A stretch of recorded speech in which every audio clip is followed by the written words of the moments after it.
So there's no evidence good enough to say that aliens exist. Dropping knowledge.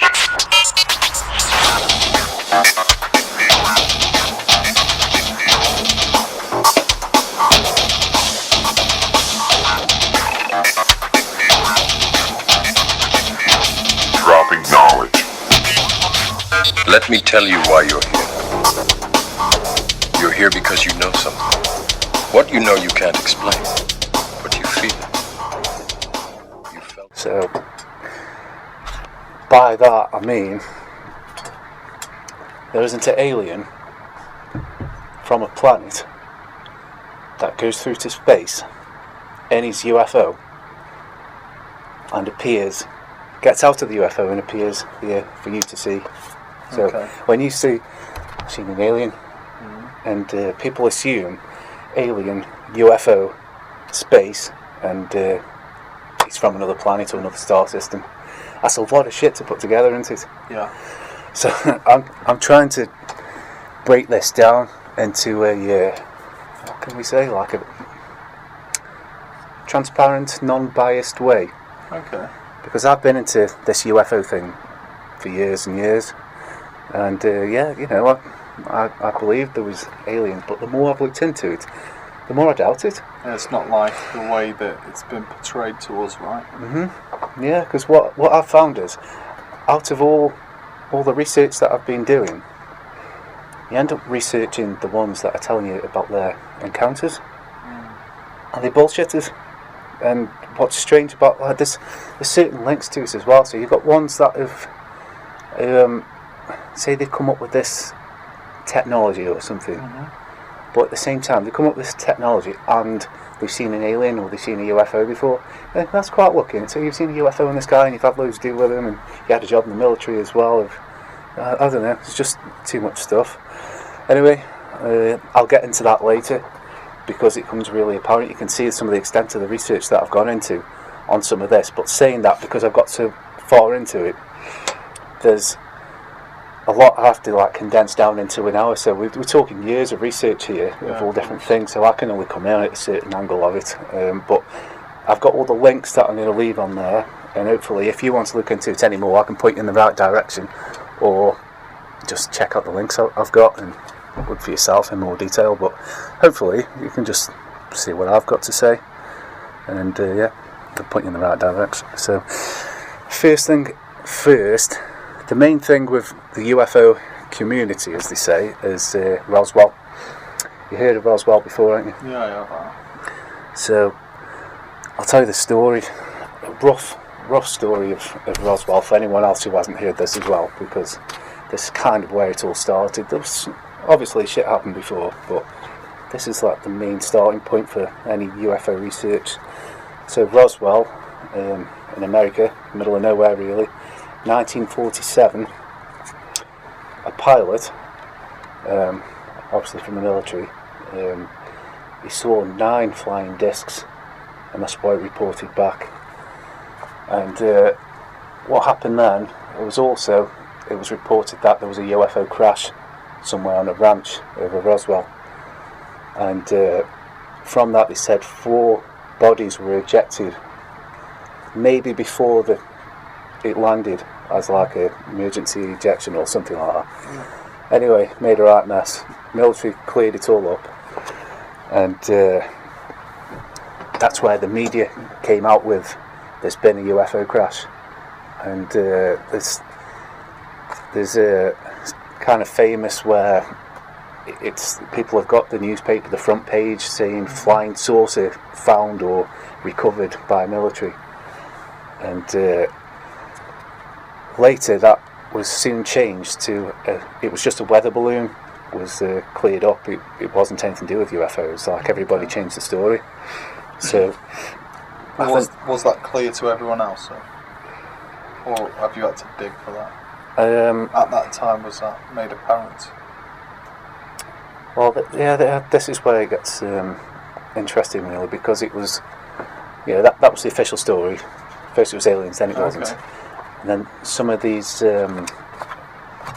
witnesses obviously someone were threatened not to say anything, and someone were saying all of it. So that's where it started. Then they started mixing in some bullshit with that as well.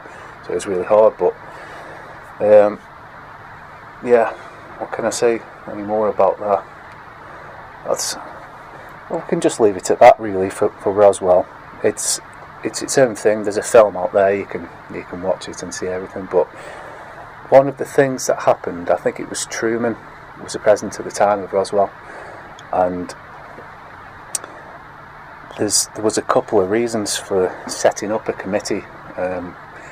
Quite a few things were happening where Truman had to investigate UFOs or had to be briefed about them, but there was too many because there was no sort of, I don't know if the word is mechanism, there's like or process what he has to go through as a president. You need to be notified of certain things. So one of them was because after Roswell there became more and more UFO sightings and witnesses to this and that. So it could even be a trend, there could be some bullshit in there or some real ones, who knows, but the fact is that it started, and what the president did, which is another start of something strange, is he set up a committee called MJ12, and it was known as Majestic 12, or I can come into later, well I might do it after, is Mars Jupiter 12. So what most people think there's just one document of MJ12, what the mainstream conspiracy theories say. I've got the foil hats over there, I don't know whether say that, but you've got level 1 conspiracy theories. I'm sure we know a few of them. Yeah, we do, definitely. And these people, as soon as something comes up on YouTube or something comes up from, say, a witness or something, they're like, yeah, I believe in aliens now because I saw it, or Joe Rogan said there was, so I'll believe it was. And yeah, these are the level 1 things that I think that people can be easily thrown off. So I don't know if MJ12 was actually put there as a disinformation thing, but anyway, I'll come on to that. I need to say a bit more on what MJ12 is. So it was formed as an executive order in 1947 by Truman. So Truman, instead of him having to encounter all these things, he was saying, right, this is going to be set up. I don't know if it was his idea or it was someone else, but this committee was set up so it wouldn't have to go to the president. So if anything dodgy happened, it was on a need-to-know basis to Truman. And the thing is, Truman doesn't really have to know most of the stuff. So in other words, he doesn't really find anything else. But by this executive order, or this MJ12 being set up, he didn't have the powers to interfere with that. So they were at their own power, and their own funding went into MJ12, which was obviously it's another black hole where a lot of this funding can go missing from then on. But what I've got, it'll be in the links somewhere that I'll put on, is the mainstream document is what I found, and in there it says MJ12, and it's the briefing for Eisenhower, the president after. So when that president came in, he had to be briefed on the situation. There's such thing as the Roswell incident and all the rest of it.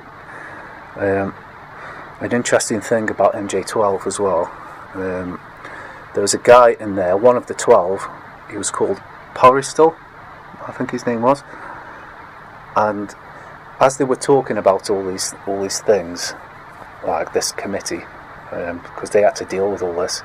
So if you think about Roswell, one of the things that happened in there was the UFO crashed, there were dead bodies, alien bodies.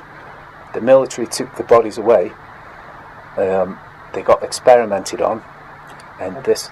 I saw an autopsy. I that was it, yeah. That, yeah. So yeah, something went on with the autopsy, and there were witnesses to that, and then all the rest of it. But these are the kind of things that MJ12 was sort of in control of, where they had to set up what was going on. And one of the things MJ12 had was a disinformation program. I can't remember the name of the operation, but they found out that if we mix a load of bullshit in with the stories, it makes it very hard to find out what the real stories are and what the fake ones are. But this is how my mind works, and some other people's minds, is that MJ12 itself could be bullshit. Mm-hmm. So it's kind of like it was set up for bullshit reasons, like to cover the real reason, basically. Yeah. In a nutshell. Yeah. Or it could be the truth, but the MJ12 says it's got bogus written on it, so it's like bullshit, but it's really truth. Or it could be half truth and half fake. Yeah, that's kind of like that autopsy, though, right? Yeah. Even when you were watching that, you were thinking, like, they're really going to show you that for a start. Yeah. If it was real, they're not going to show it you. Yeah. And then, from the comfort of your chair, turn. that wasn't even at home. I just remember seeing it at school, a video. It's like showing that to children at school. Yeah. Like, Yeah. For what reason? Yeah. To already tell them when they're in that, when they're in those years, Yeah, that's it. programming to go, oh no, that's the real narrative. Put the seed there. Yeah. So, Yeah.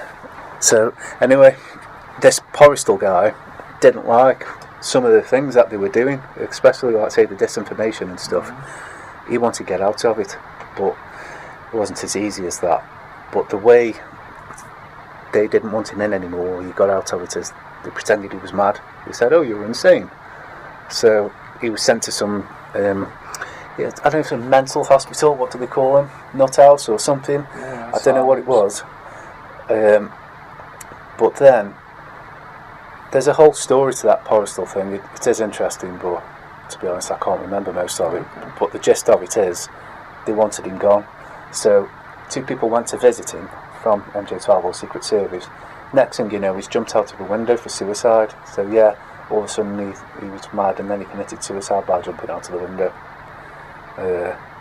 Something to do with tying bed sheets as well. There was something. Anyway, so that's another dodgy thing about the whole thing. But yeah, this MJ12 was it was also there to investigate these UFO incidents or incidences, and it was known throughout all the way till 1970 really. The first one was called Project Sign, and that was from 1947 to 1948. Project Grudge was 1949 to 51, and then the most commonly one people know is Blue Book, which is 51 to 70. And there's another thing that ties in with Roswell, which I think is for the level 1ers need to know about this. There was a similar incident that happened in New Mexico, and this is I've got it written down, can't find it, but basically the same thing happened. The UFO crashed, but this time one of the aliens, or there was one or there was 3, I can't remember, one of them survived, so they managed to capture that one. Mm-hmm. And studying. So that's where they could find a bit more out about him, which I thought was interesting. And I think that's where these autopsies might have come from, or the ones when they're allowed. There's something about that, but that was the main one that was better than Roswell, really. Okay. But it happened at a similar time. So I think from there, that craft, what they've recovered, was the one that went into Area 51 at the time, or S4, which we'll come on to later. But yeah, that's enough on the mainstream version. It's your level 1 MJ12. The other MJ12 that I'd like to look at as well is it was one. I keep saying I'll come back to it later because I have to, but it's Edgar Fouché. He worked in the military as well, but he managed to get a copy of another MJ12 document. So this, on his, it was known as Mars Jupiter 12. So what would you think Mars Jupiter means? 2 planets? Yeah. Or that's what we're led to believe it is. How do we know? Anyway, so he received the MJ documents from a friend, but they are blacked out copyrighted documents, so a lot of these documents are still classified. There's a lot of things that you still can't see, which would be interesting to see. But anyway, Presidential Order 1987, authority by proxy. So I think that was the authority. It was made to be declassified. But anyway, this is on the document. It's an authority to take any action to the maximum extent possible in relation to foreign, alien, data, materials, info, data, tech, extraterrestrial biological entities. That's the wording they used in the document. But let's just say it now. Extraterrestrial, it might just mean extra-terrain, so it might be from another land that we don't know about.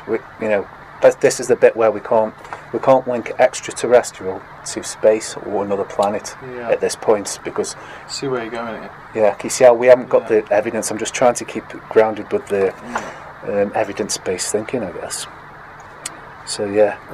If I just touch on this, it's if we think on a ground level, that's in the clue of where we go with this. Lands beyond lands, lands beyond the ice wall. Yeah. That kind of direction. Is that where we're going? Yeah. There's a lot of the latest things I've been looking into is about hidden land, because if you think how much of the ocean is out there, it's like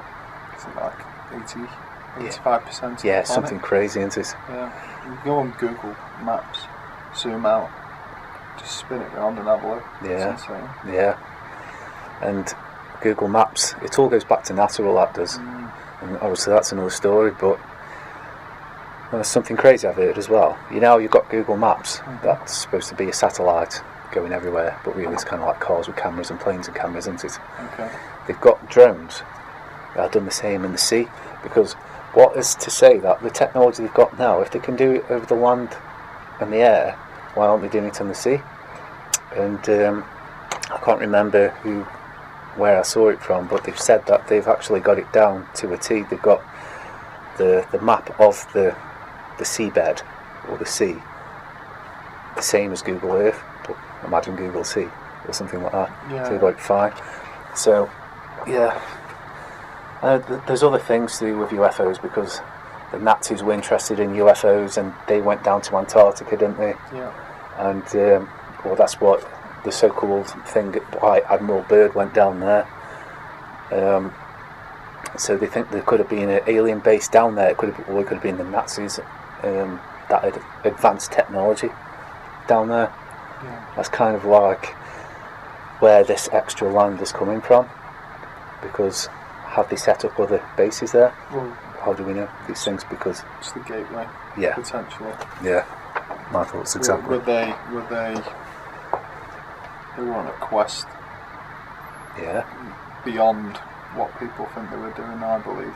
Yeah. Like, we kind of know that they were going after the Holy Grail and going after all the religious stuff, weren't they? But beyond all of that, that's what they're telling you. Really not going after something greater. Yeah. And what were they doing down there? Yeah, why were they so bothered if they were in the middle of a war to spend so many resources of checking something else, like they said, or just going on a mission down there to see what's there? Why would you think of setting up a base in the coldest place ever, going past all the other countries? They say that Russia, America have left a load of waste. Is it Greenland or somewhere Antarctica? Do you reckon there's a lot of nuclear waste there and barrels? Yeah, so I've heard. I can't remember what that is now. I remember seeing it on some program. Yeah, but if anyone thinks he's gone to quite a jump there about the Nazis, what bridges the gap here is towards the end of the war, or at the end of the war, there was it was called Operation Paperclip, and that was the method of USA using, I don't know what it is, but all the top scientists and the best people of Well, the there was a big Nazis. fight, wasn't there? Who's going to have all these really smart people? They weren't just going to lock them up, they were going to put them to work, right? Yeah, Because these yeah. guys were already knee deep in whatever they were doing. Yeah. So it was us, the UK, America, and Russia. That was like, Russia had already taken some. America took a great deal, but so did Russia as well, which is maybe that's why they're still scared of Russia. Yeah, possible. But what happened with a lot of these, call them scientists and engineers, they went over to start in America, which was how Groom Lake, Area 51, how that started. Because, they're all familiar with that level of engineering where they're doing advanced technology. So, Isn't there sorry to interrupt you there, isn't there an island somewhere? So it's just off New York somewhere. What's the Long island Island, Plum Island. called? Plum Island, that's the one, yeah. Where they got like biolabs on there. Yeah, And they reckon that that's where they came up with Lyme's disease. Lyme's disease with ticks. Yeah. And then they put them, forget the state that they did it to now. But yeah, anyway, going off track. Yeah. But they put them to good use anyway. Yeah. Did you hear of the Montauk monster? That came from No. Plum Island. Washed up on the beach. It was just a weird looking thing. It looked like What was it called? the Montauk monster. A Montauk monster. Yeah. Do it on your phone, you can Google it now while I'm talking about this. They found something strange washed up. So what I'm getting at is that they are doing nuclear experiments. Well, not nuclear experiments, biological experiments, genetic experiments by fusing different things together. Oh, like animals and stuff. Yeah, right. and they reckon that's something that washed up from there. Because it doesn't look like something that's capable of like survival, it just looks like a fucked up experiment. So, yeah, I thought it was interesting. But yeah, what came after This bad boy. Yeah. That will put this up on the screen for you guys. Okay, I don't need to see it. Weird, isn't it? So, what the fuck is There's that? always something saying, oh Looks yeah, like a it's cooked chicken, doesn't it? just a this, it's just a that, but no, it's a bit of everything, that is. Oh, they try and recreate it, aren't they? I say it looked like a ball badger. Yeah. But Anyway, anyway, so well, we're up to the 50s now, aren't we? I'd say. yeah. This is when all this stuff's happening now as well. Yeah. Just so happens, when they've taken these scientists, all this activity is starting to happen now. Yeah. It's strange. And just reading off these notes here. As a matter of fact, an extraordinary wave of UFO intrusions took place in 1952 when tens of UFOs repeatedly flew over all the Capitol buildings in Washington DC. Did you ever hear about that? No. So it was like a sighting where a lot of people were seeing it. There's UFOs over like the Capitol building, like White House area. So the American Air Force lied to the world by saying it was caused by temperature inversion, which is the immediate cause of a mirage, then ordered pilots to shoot them down. So it's bollocks. Like it doesn't make sense what they said, which is what they usually do anyway. Why would they order them to shoot it down? Yeah, why would they be up there if it's just a mirage? Yeah. So Frank Frescino, I don't know his name. He wrote a book, Shoot Them Down, The Flying Saucer Air Wars of 1952, detailing the incident. I think I have seen some sort of footage of the military firing at something, but I think that's what that was, which is interesting. But yeah, what came of this autopsy, just to throw it in there, is from 1995. There was Alien Autopsy, so it was a film of doctors conducting an autopsy on a dead Roswell alien from the crash of 1947. So what they've seen is that it's a hoax. Rubber aliens, animal parts, raspberry jam. So I'm taking that's the blood. But the owner confessed to fakery, but he insists it was a recreation of the genuine version. But the genuine version is too damaged to be shown, which is very unfortunate, isn't it? I'm pretty sure even back then they would have been recording everything. Oh yeah. At the time, so it's just a bullshit story. I don't know if it is this autopsy or another one I might be getting mixed up with, where they had some filmmakers to assess this footage to say like, look, this, what do you think of this? Does this look real to you? And they were like, well, that's really good.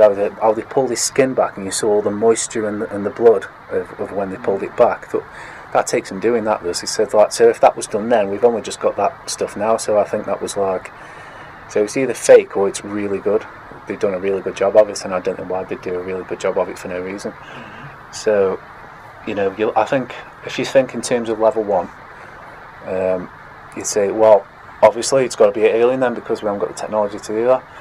But as we'll see in a moment when I get onto Edgar Fouché, is that the military is so far advanced with most things that I'll just look at the moon landing, for example. If that was done with the best technology at the time, so the people at the time were thinking, oh yeah, they see this spaceship going off. They don't know what stuff now, but as technology's caught up, you can see what bullshit. You can see exactly what's being done. So, in other words, they had advanced technology to make these things look like fake, which is just an interesting thing there. So, I'd like to talk about the most famous UFO sighting. That was known as Rendlesham UFO, and I've got the notes for it somewhere. Oh, Here we go. This was in England. This was. Okay. So, Woodlands Air Force Base, is it? Yeah, it was in 1980. I forget the exact area now. I don't know if it was like Down Sheffield south. or Nottingham. Up north. I can't remember. I really can't. But Rendlesham, wherever Rendlesham is. So yeah, this is like from the 1980s till now. Well, people still think most conspiracy theorists or whatever is that this sighting was known as the best one. But as we will see, I'll show you.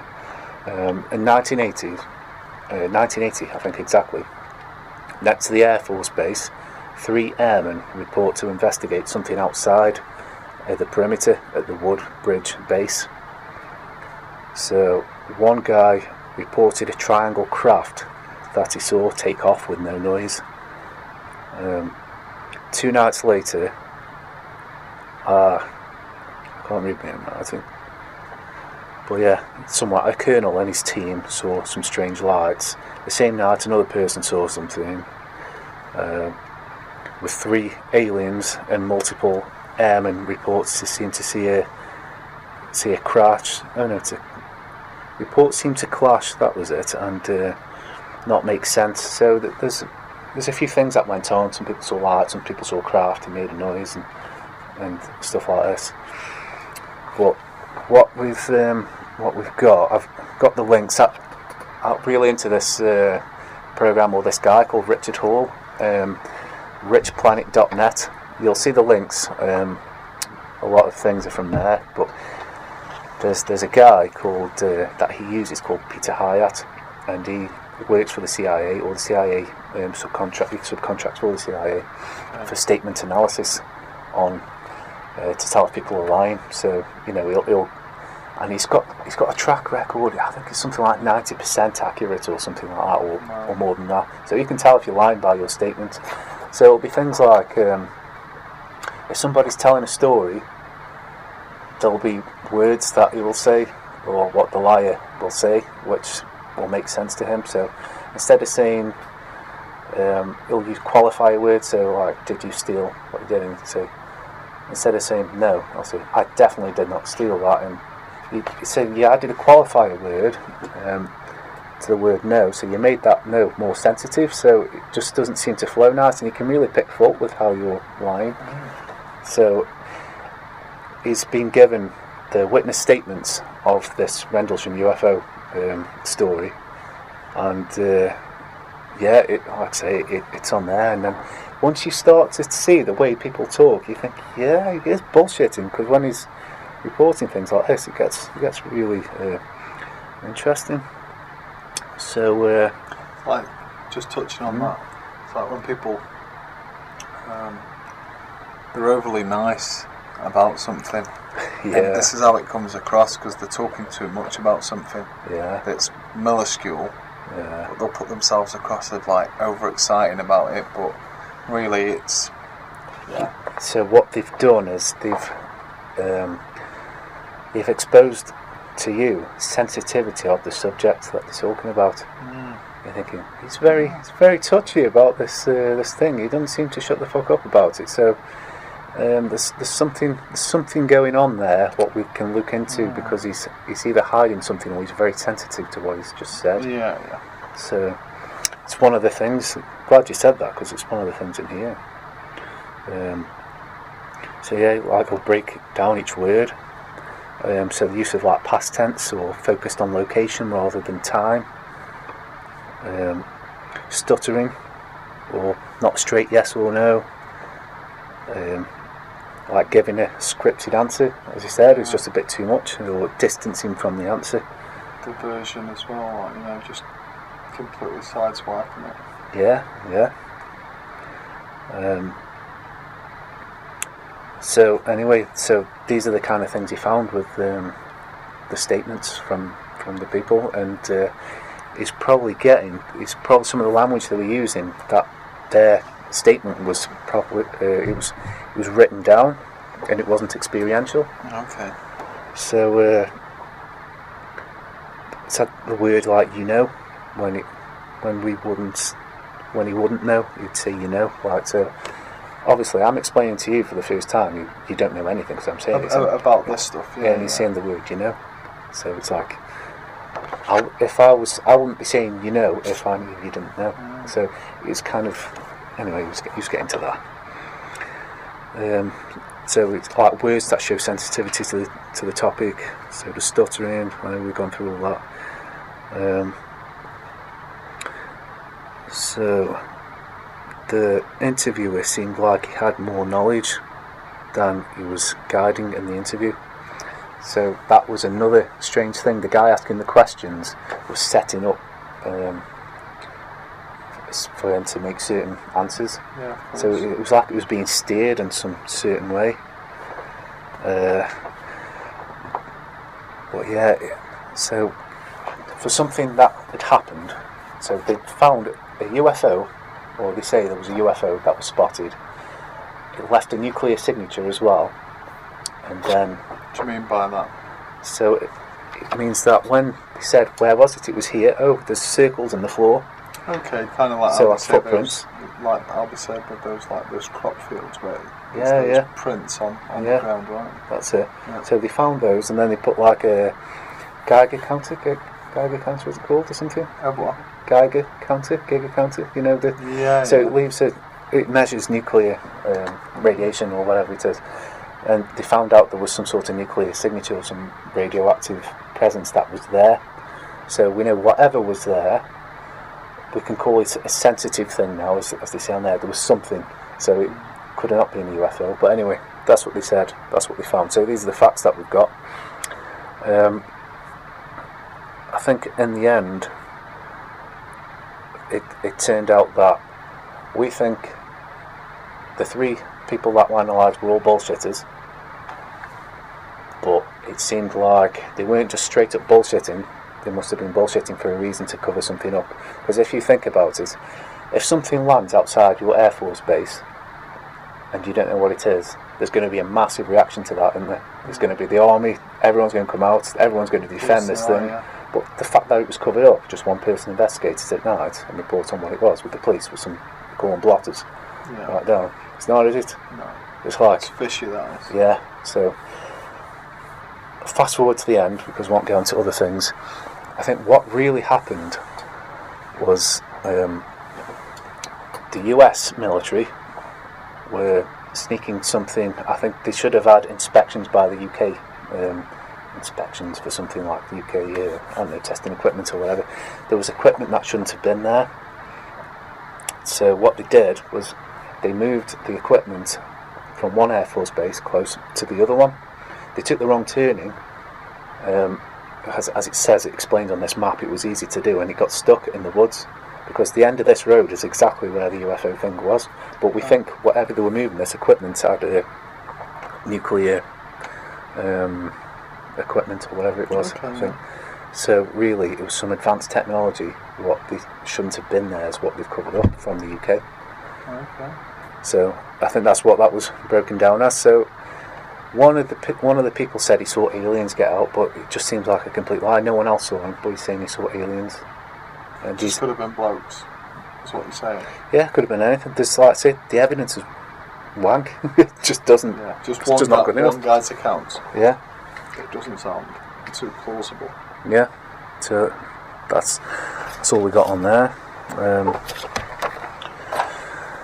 Anyway, talking of bullshitters, one of my favourite things I came across was this guy called Emery Smith, and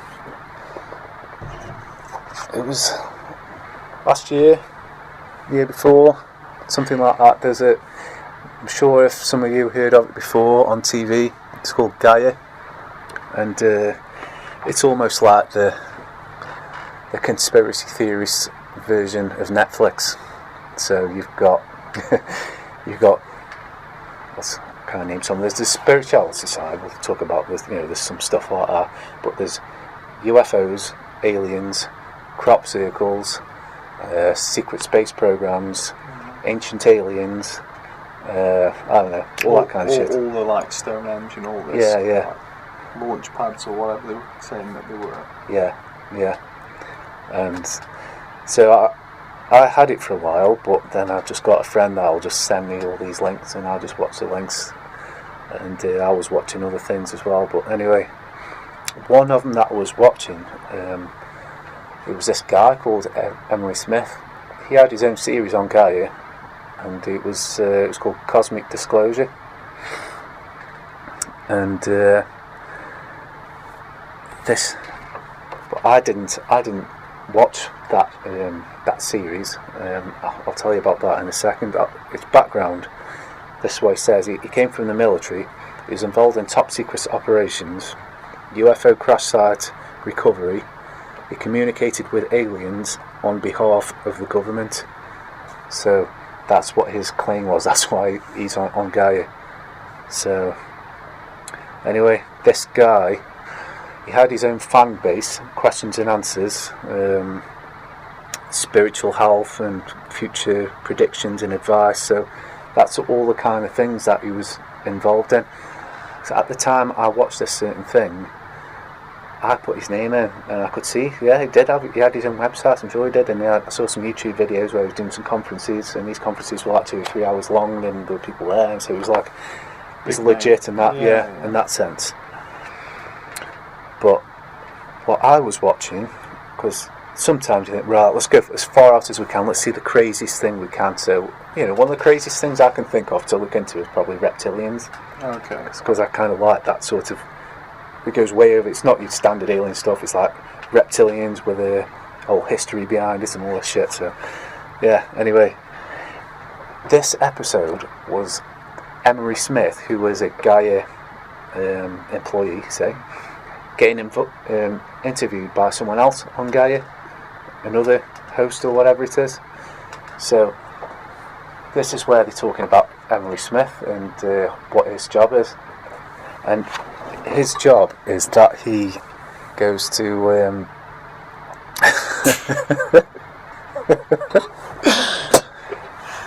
so yeah, Emery Smith. Oh, so much bullshit. Go on. So he's getting interviewed, and he's seeing what his job is, and his job is a guy that's doing all this stuff. He goes to recover these sites by aliens. This is really hard for me to explain. Just a little joke. Yeah. No, go on. So he recovers.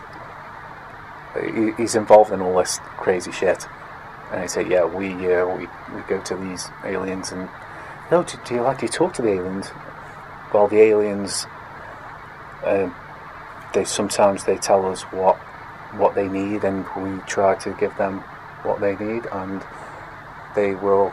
What, are they friendly? Or they sometimes.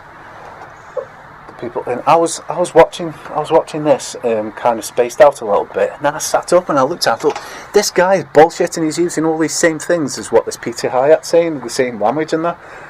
I was thinking, there's something not right here, and I messaged my friend to say, this guy is bullshitting.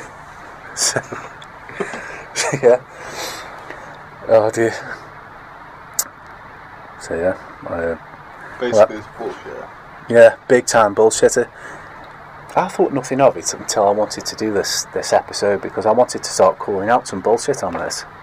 And I thought, here's the perfect guy. So on YouTube, I put a link out.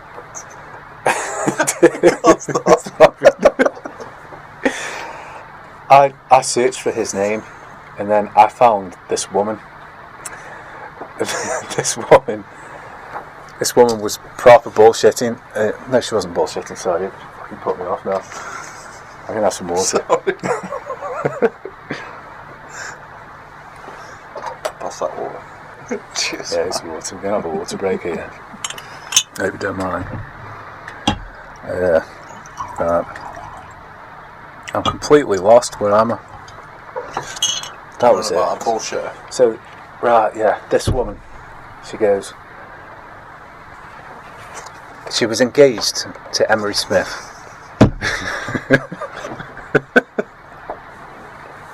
I'm going to try to power through this.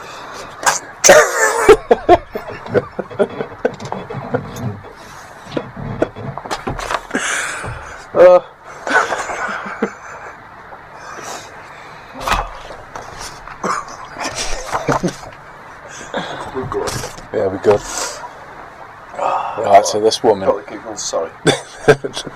This woman was engaged to Emery Smith, and she's saying what a bullshitter he was. I'd love to see your face back on this. I'll see... Every time I turn to you, you're holding it in big time. Just let it go. Just let it go. It's worse holding it in. Go on. Right, I'm going to start I with... apologise. His ex-wife. Well, he was engaged to her or some shit. Who's this? Emery. Yeah. So this is the story. This is the story. So I came across a YouTube expose video. So this, there's a bit of both. I asked if I could use this video for this podcast to her. You spoke to her, right? Well, I messaged and she didn't reply. So I thought, fuck it. I'll speak to her. I'll put this out anyway.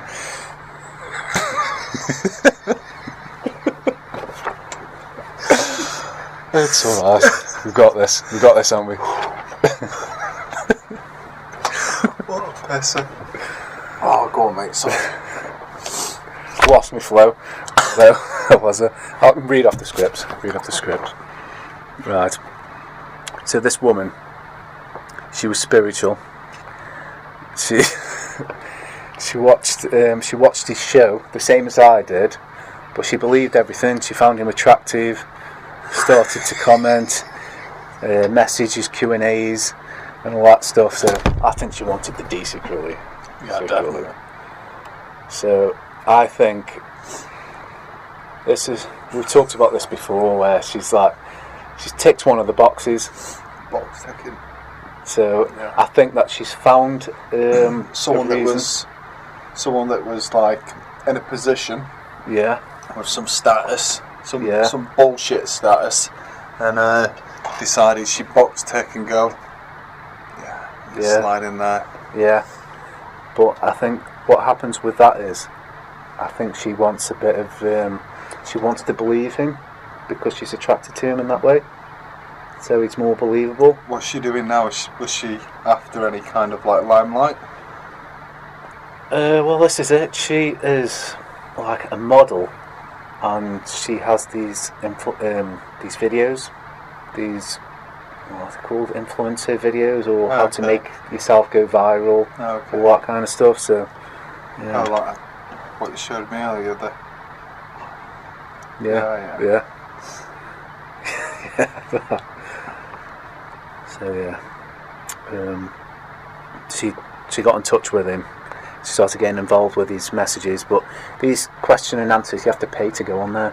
So she was paying to go on there, and it was smooth talking his bullshit to her, saying, "I'm a really private person, but I don't usually do this, but you can have my number, but just make sure you don't tell anyone because I'm a secret guy that's wanted by the CIA or aliens and stuff. I'm always on the run and everyone's after me." So he said he was wanted? Yeah, he's really special, so it's a massive privilege that he had her number. So he dropped all his spiritual bullshit. She was loving it, and he said he had his own research team, security manager, worked for President Trump as well. That's what he's saying. So it was, the wet floor sign was definitely out. Yeah. Mop and bucket. Yeah, definitely. And I think so. He just carried on. He was pressing on with that. But this was the bullshit. Actually, he was pointing out to everyone. At the time, he was already in a relationship with someone else as well, and he was saying that was part of his security team. His other girlfriend.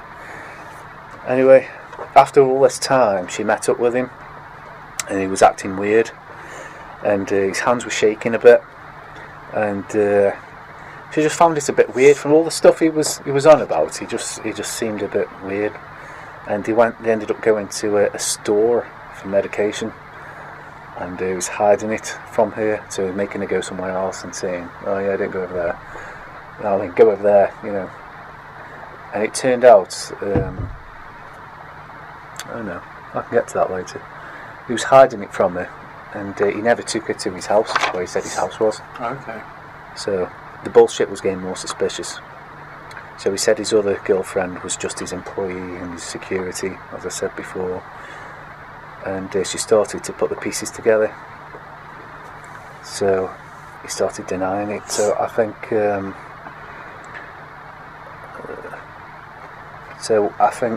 she started searching on the thing, and he found pictures of them two, his ex or this other girlfriend, kissing.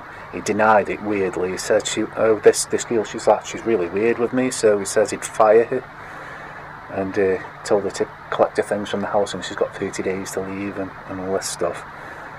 And anyway, this girl got in touch with the other girl. Okay. So they started talking anyway. So the girlfriend he was with, not this new one he met, she was saying he's an alcoholic. So he's not into any sort of like spiritual and healthy shit because he's an alcoholic. The medication he was getting there was antidepressants. So he suffered with anxiety. So he's saying, so there's no team, there's no security, there's no house. The house is his. Wow. It's not even his. There were no missions, no secret missions. It was all bullshit. And it was like, wow, that guy from Gaia. You think? But then you start to think, don't you, that they've put him on there without any research themselves. Because I know, but if that's a platform for like, all these spiritual people, you're not just gonna have Joe Blogs on, are you? Yeah, this is what you think. This is what I thought until I looked at. I'll leave the link up for her speech because her testimony or whatever it's called of saying the story behind this guy, because it's about, there's 3 parts to it or 4 parts. I can't find part 2, but you can just go. I'll leave the link to part 3 because that kind of tells you everything you need to know. And there's a half an hour recorded call where she's calling out his bullshit. Okay. You can hear like the language he's using. Did you send me that? I sent you that, yeah. So. Yeah, so you can hear his lies. And this is one guy, but somewhere in there, just saying that it was found out that one of the guys on this Cosmic Disclosure was fake, so they replaced it with him. And he's the same bullshit, or maybe worse. You think how many others? Yeah, All fake. loads. Just making money out of it, right? Yeah. But yeah, that's enough with that one. That was crazy. Give me the Googles. But yeah, as we're getting onto that, I just want to finish on Gaia while we're talking about Gaia, because I really don't trust anything on there now. There might be one or two people that are genuine on there, but surrounded with so much bullshit, I can't really see it as a reliable place to do research. And my problem with Gaia is there's nothing about Flat Earth on there. And I think for being such a conspiracy program, you can definitely put Flat Earth in the conspiracy theory box, can't you? It's like number one, right? Yeah. If anything. Why isn't that on there? Yeah. I just think that's strange. Not number one as if we're like, it's because we believe that. It's just like, for me, that's Yeah, the you number sure? one most it's spoken about, but people fuck all about the lie they're told, but are able to defend it in a way. You with me? Yeah, but if you think of it as a product, if you think of the Flat Earth community, how many people there are that believe in it? There's a lot of people. Oh, there are, yeah. So you would have your own series on Gaia, and you get them to subscribe to Gaia with all You programs. would, yeah, wouldn't yeah. you? It's Yeah, a no-brainer. The fact that you don't is strange. Anyway, the owner of Gaia is called Jay Widener. Jay Widener. Yeah. And Guy.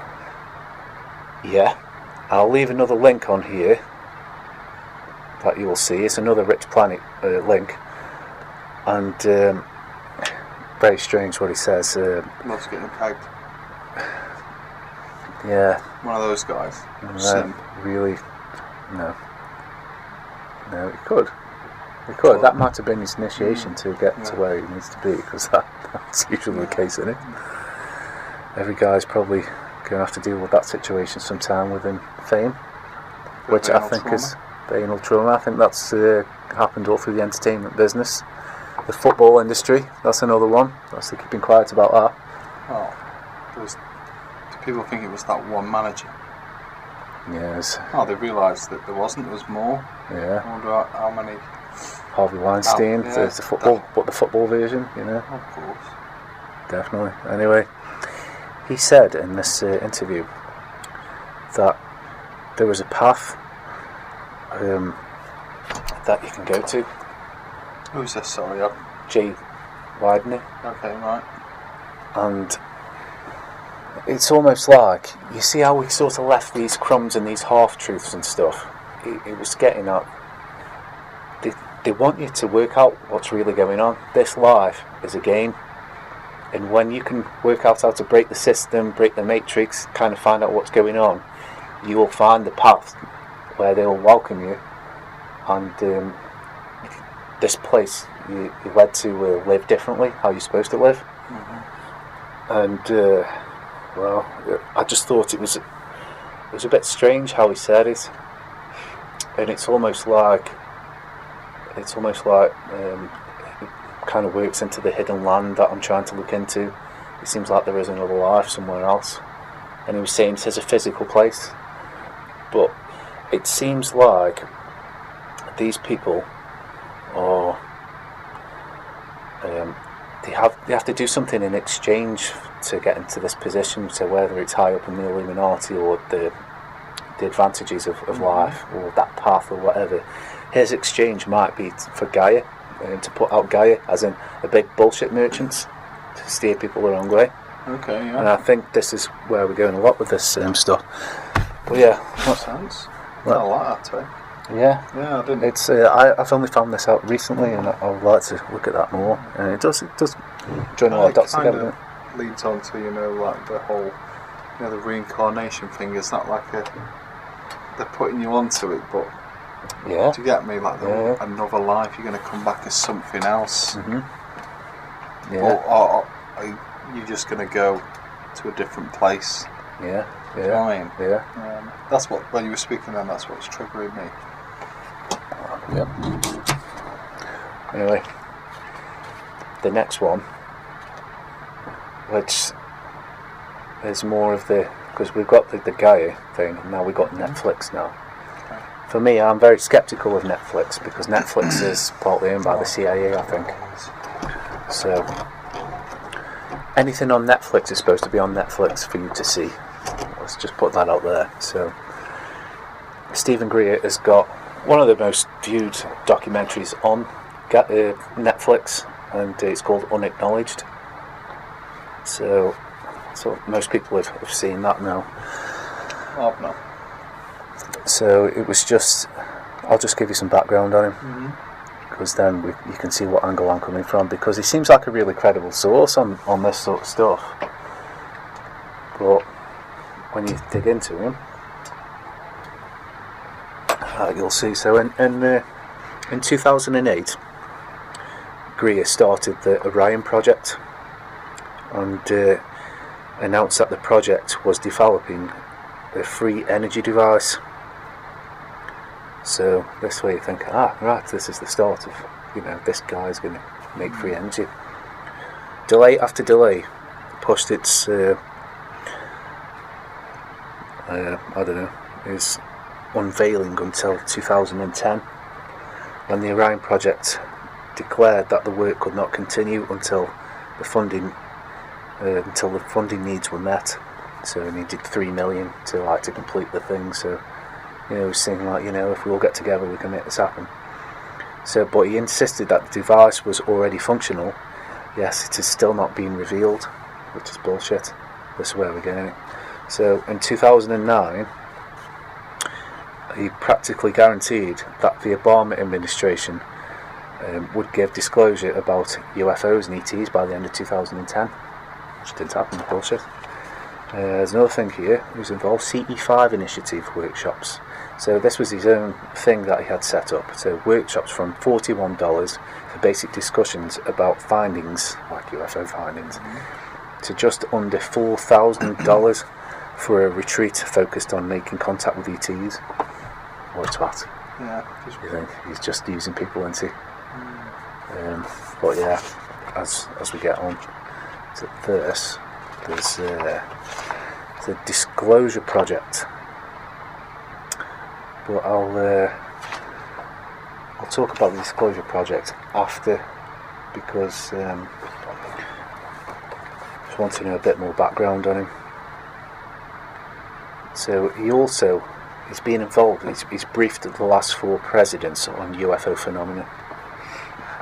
So Edgar Mitchell, the 6th man on the moon, if you can believe that, and Greer were part of institutes of no-tech scientists, IONS, Institutes of Noetic Sciences. I think that's what IONS is abbreviated for that, or an acronym for that, and others. But these institutes are a CIA front to keep an eye on who comes up with advanced technology, inventions and devices. So if you had invented something, you can go to this institute and they can say, well, you tell us the idea and we will put you in touch, we'll find you someone that can help to fund it. And so that's kind of long and short of that's what he does. That's his position in this community. So do you not remember, just before we go on to that, do you remember that? Just remember it as a kid. It's like it was a company that if you could come up with like an invention or something. Do you remember it? I forget what it's called. I forget what it's called, yeah. But I wonder what that purpose really was. Not just for making everyday things, like this camcorder, this mic or anything. I wonder what they were trying to find out. Yeah. They're keeping a lid on that stuff, aren't they? Yeah. Or they're keeping very good control of it. You want to know what's in people's minds, right? Yeah. For like creation, to see if people are advanced with their mindset. Yeah, I see where you're going with that. But saying that, there was an inventor called De Palma He was dead in 1997. Stan Myers, the fuel cell water car thing, Okay, yeah. dead because they bought his thing off. He ran out to restaurants saying I've been poisoned. Yeah. There's that one. These guys were also part of space energy systems and free energy devices, following the Disclosure Project, which I'll talk about after. From 2001 to 2005, they made like a initiative, what we just said really fell out of form, and start describing to explain to the investors, the potential of the invention and to make money from them. So that he's like the middleman to it all, but instead he's just controlling everything. So if you want to find out more about that, I've got something. This guy that I'm into, Andrew Johnson from checktheevidence.com, he's got an article, Something in the Aero, and it's just to prove, to show that how he was connecting intel on people. That's his whole thing. But some of the dodgy things about this Stephen Greer. So in his own book, Hidden Truth, Forbidden Knowledge, he said that he lived in Israel for 3 years, and nobody knows what he did in Israel. He hasn't spoke about it or anything. I think what happened in Israel, has he really got ties to there? Something else he said that was weird about he was pro-gender fluid, like about things.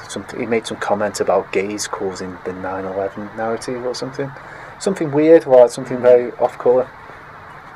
So this is what I'm getting to now, where these bullshitters or anybody that's a UFO researcher for the level ones, this is how you to think to join more dots. Really, the more things that you're into, the more dots you can join together. And people like, I believe, Stephen Greer, who works for the CIA or is a disinformation merchant on purpose, this is where you'll get caught out, because I think he won't discuss 9/11.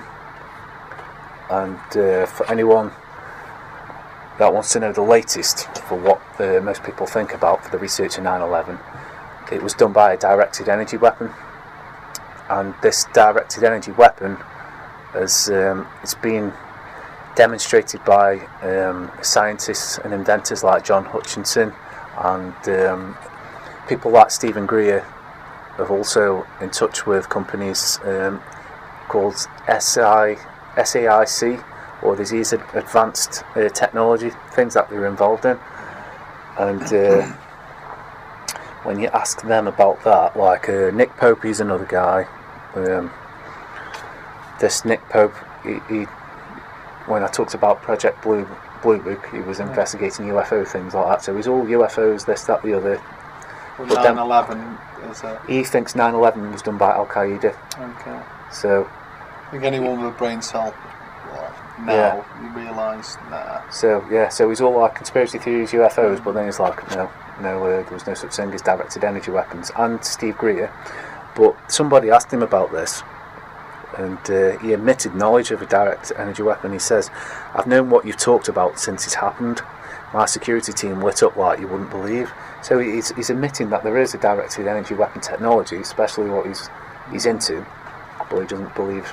He believes the official story. For people that might know, you don't know what we're talking about here with a direct energy weapon, like, I don't know. So a direct energy weapon is something has been demonstrated by. There's been ways of levitating things or distorting metal by shining a focused beam. We're talking like almost like let's imagine laser shit. Yeah. Kind of like this Star Wars thing. It's kind of like when you think about the whole movie aspect of what they put in there. It's kind of they show you what they've got without you clicking in. That's it. Yeah. That's like part of it. Pre-predictive programming type of thing. Yeah. It's very much like that. Do they call it the Death Star or something? Yeah, something like that. I haven't seen what Star Wars. It's Star Wars. Something like that. But yeah, it's very much that type of thing. But going on to that as well, from what I watched of that, is how that direct energy weapon works is, so it hit the building, let's say this, yeah, and then what happened was, because it's concentrated heat, it started heating everything within the building, which turned the building into like a microwave, because it's actual radiation that it's putting through. Yeah. And then what happened is, we all saw, well, we believe we saw a screen of a building collapsing. We don't even know if that's how it went down. Really, that could have just been projected. Could have been. Are you with me? Yeah. Okay. So, did people not notice that there wasn't like fucking tables and chairs everywhere? Apparently, everything went to dust. Everything went to dust. There was a lot of paper around. Yeah. Well, the paper survived, but the tables, the chairs didn't. There was a bit of rubble. I say a bit. There was rubble. Yeah. But for a building that size, there should have been like. Yeah. Where did the buildings go? I think Yeah. Dr. Judy's book is called "Where Did the Towers Go?" Yeah, I know what you're saying, because say the building is this big, Yeah. and you see this on the screen. So so the yeah, building okay. is that big. If you collapse all the floors, Yeah. you should be left with say that much rubble. Yeah, but there yeah, wasn't. of There was course. that much rubble, and they're saying, "How come? Where's the rest of the It's rubble kind gone?" of imploded on itself. Yeah, Because they should still leave a big pile. It yeah, wasn't. of course. And not just that, buildings adjacent as well.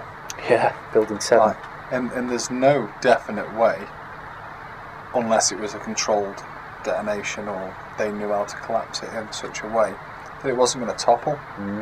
Because that's a more realistic idea of how it would have gone, Yeah. in my head anyway, using Yeah. common sense. Yeah. So yeah, it was. But that would explain how they were jumping out of the windows, which is, for you to jump out of, for people to jump out that high, it must have been fucking hot inside. I know someone probably watching this going, yeah, because there was jet fuel, all of this, but Yeah, there's I don't know.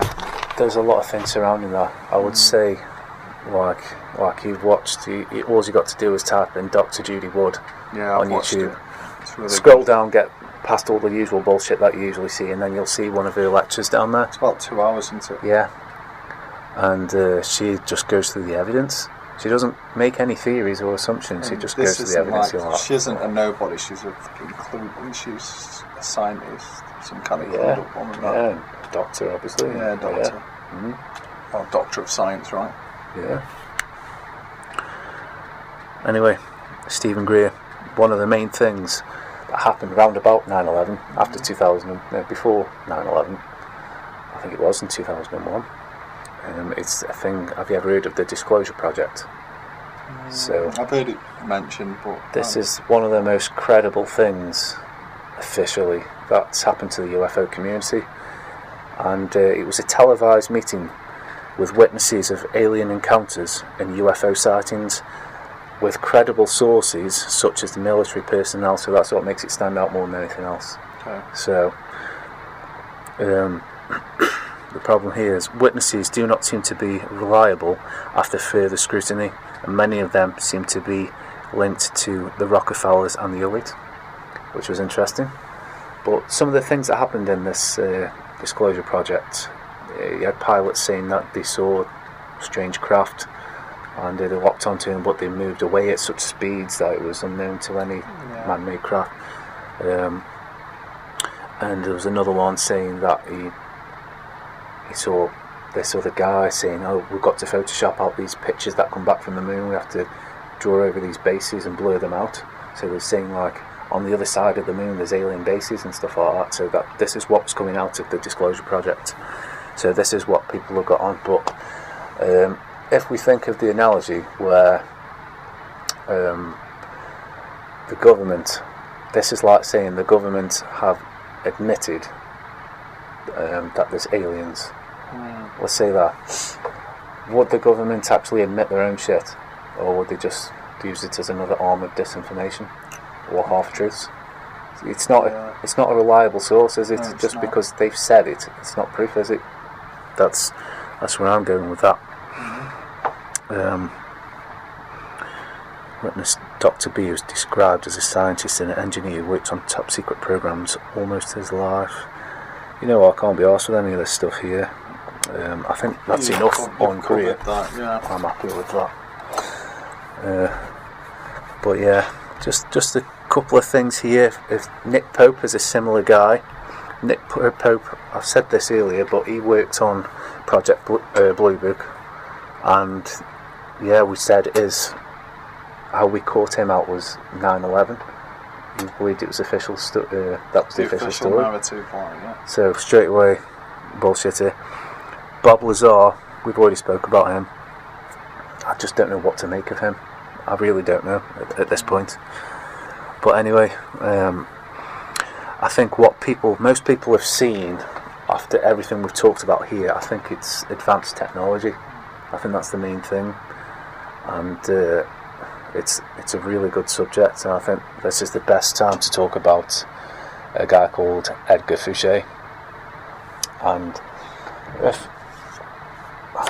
I'll leave a link as well for his presentation, because you can see he's a really clever guy, and what he's talking about actually checks out. So if you go to do your own research, he's only talking about what's been declassified, and that show was from 1998 or something like that. So he's got information, I'd say, from 1960s up to the late 90s. He doesn't talk about anything after, and he doesn't talk about anything that's classified. But what he will talk about is what his friends have talked about that is classified, if you know what I mean. So he's not breaking any rules as such. He's speaking about what's already out there, right? Yeah. So this is where it gets interesting now. What time we're on here? Oh, we're getting over time, doesn't matter. I'm sure we can listen to it in sections. Because, yeah, right. So he was from the military, and his job was to do with test equipment and maintenance for top secret operations. So he's done 25 years on black programs. So he's got friends that are pilots for the SR-71, the SR-75. We'll come back to these numbers in a minute. There's the Aurora project. He was working on that, which is known as the TR-3B, which is, we'll come to that. So he's done 4,000 hours of technical training from the military and the government, half of which is classified. I'll skip that because I've said it. So yeah, that's the bit where he set up a meeting with his friends. So his friends, it was known as they were a pilot of the SR-71. So what the SR-71 is, the CIA in the 60s made something called the A-12, and it turned into the SR-71. So this is a spy plane.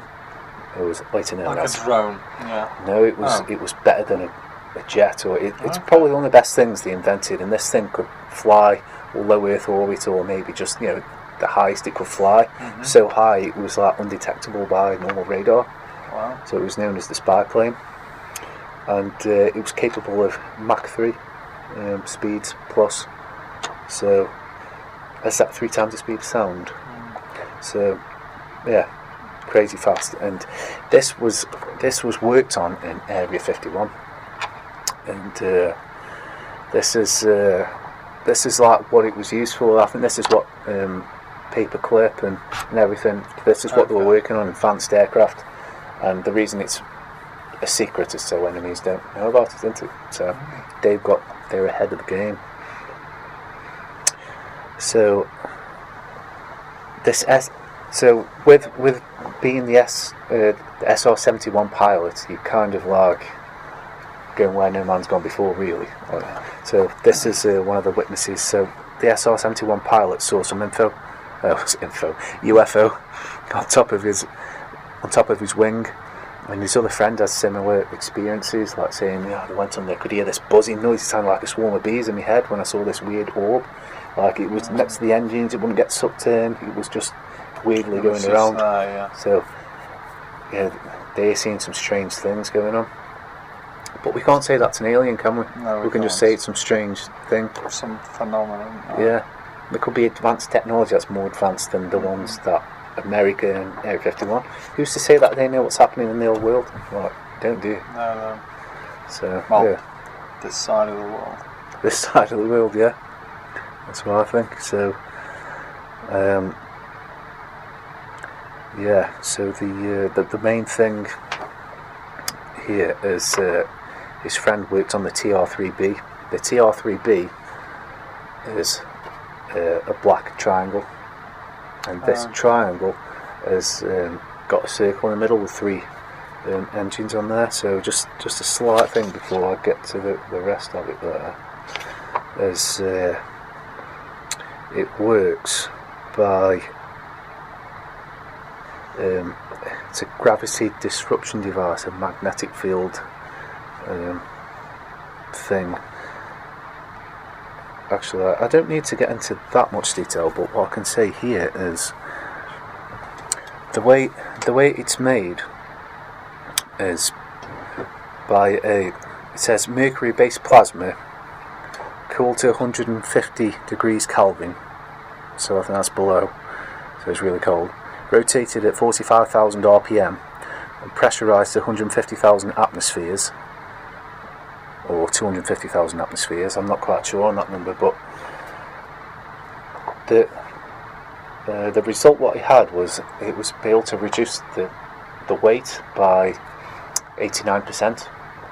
So I think, wow, they actually, from the 1960s, I don't know how long they've been working on this, but when they finally switched everything on to do it, they thought nothing happened, but when they tested it, they found that it reduced the weight.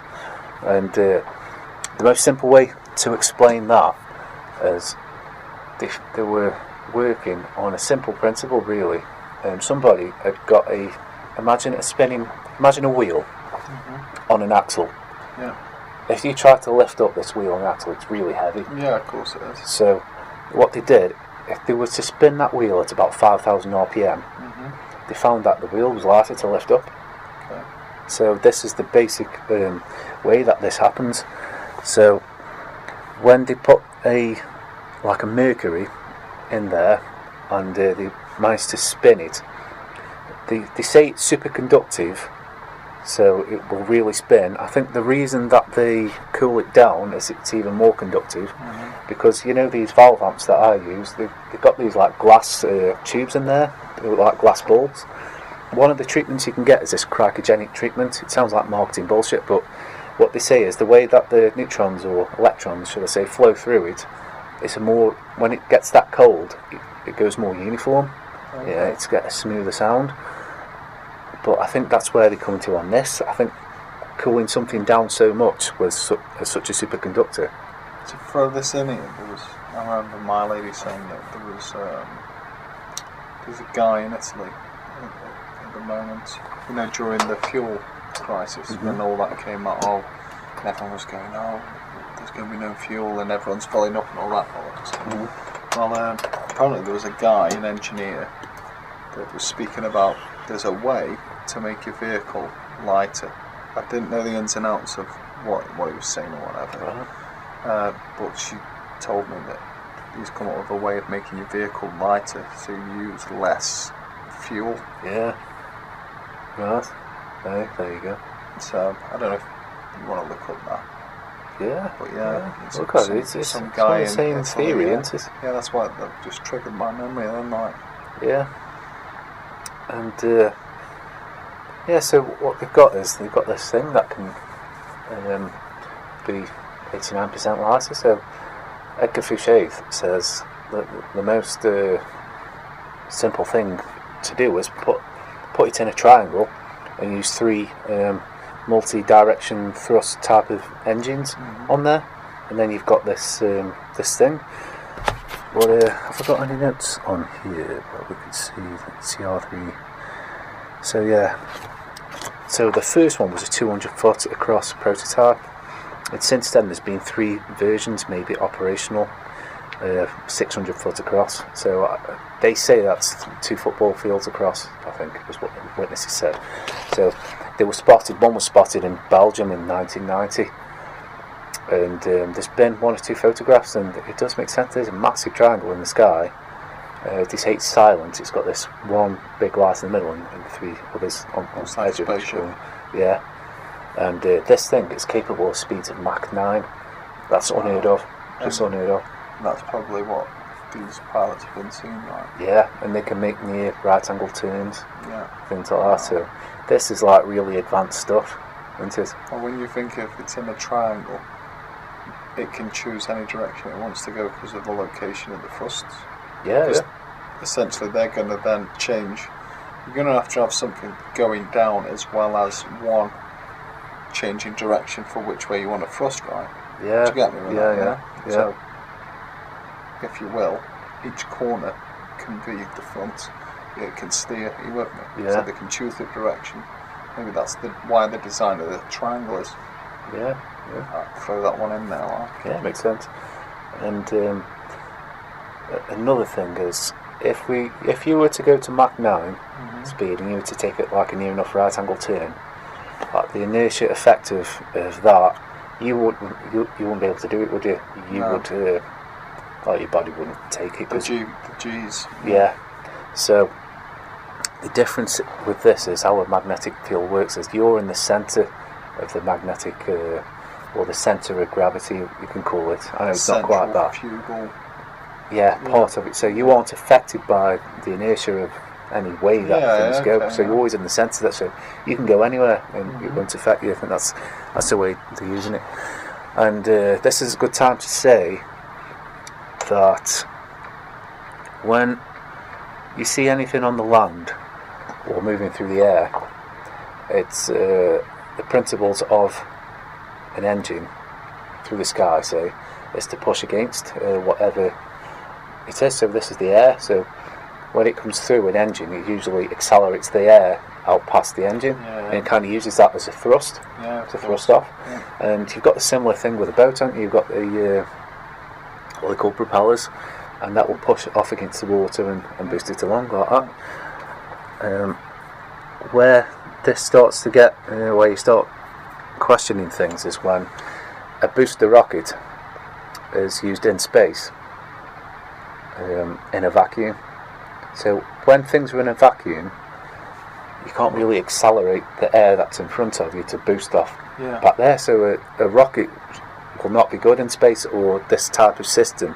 Like say for the Apollo mission, the engines that they used on the Apollo plane that actually took its way to the moon. It's like, well, that's not quite a sound way of that would work. That type of engine wouldn't work. Yeah, because outside the atmosphere, Yeah, it's a different world. Different, We've got gravity, and then outside of that, like saying you're in a vacuum, aren't you? Kind of in like dead space, right? so How yeah. can you use that space in order to thrust through it? exactly, yeah. So Because you need to have some kind of force, and there's no force there, yeah, so which is why you can allegedly float. yeah. So in other words, you need some different type of technology, wouldn't you, to actually navigate through that type you of would, yeah. atmosphere. Advanced, So is that where this stuff comes onto it? possibly. What another thing he said, there's another couple of good things in here.